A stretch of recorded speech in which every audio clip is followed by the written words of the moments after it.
बोध गया थाना क्षेत्र के टिका बीघा गांव में 24 जून को हुई दिन दहाड़े लूटपाट की वारदात में अब पुलिस की वर्दी खुद कटघरे में है।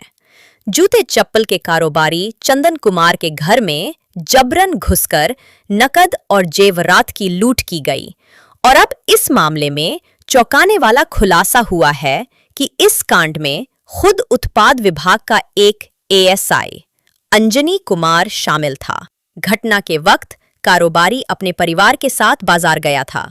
इसी का फायदा उठाकर अपराधियों ने बच्चों से जबरन दरवाजा खुलवाया और कर्ज वसूली का झूठा बहाना बनाकर घर में घुसे। इसके बाद 2 लाख रुपए कैश और कीमती गहनों को लूट लिया गया।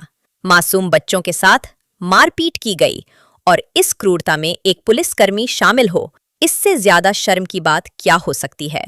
यह घटना पुलिस व्यवस्था में फैले सड़ांध और जवाबदेही के अभाव का उदाहरण है। आम जनता जिनसे सुरक्षा की उम्मीद करती है, वही जब लुटेरे बन जाएं, तो न्याय और कानून व्यवस्था सिर्फ मजाक बनकर रह जाती है। इस एएसआई की करतूत ने पूरे विभाग को कलंकित कर दिया है। बोध गया पुलिस ने आरोपी एएसआई और उसके 2 सहयोगी दीपक कुमार और अजीत चौधरी को गिरफ्तार कर लिया है।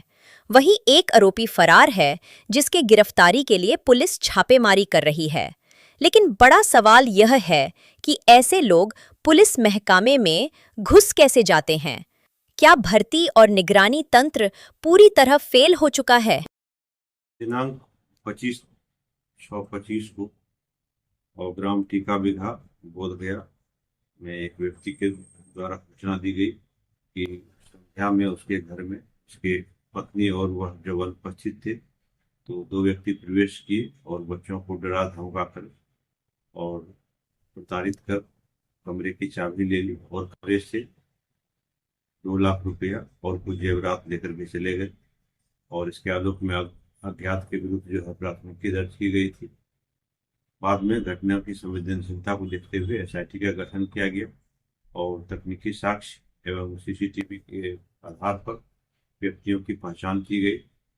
उसमें एक व्यक्ति अंजनी कुमार जो एएसआई उत्पाद थाने में गया में पदस्थापित है और उसके 3 सहयोगी जो कि नालंदा और गया के विभिन्न थाना क्षेत्रों के रहने वाले हैं, उसकी पहचान की गई और सबों को बुला करके पूछताछ किया गया।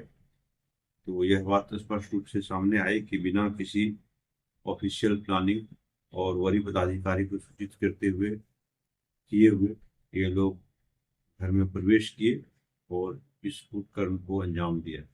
और विभिन्न पहलुओं पर हम लोग अनुसंधान कर रहे हैं और फिलहाल इन लोगों को न्यायिक हिरासत में भेजा गया है और अभी तक कार्रवाई की जा रही है।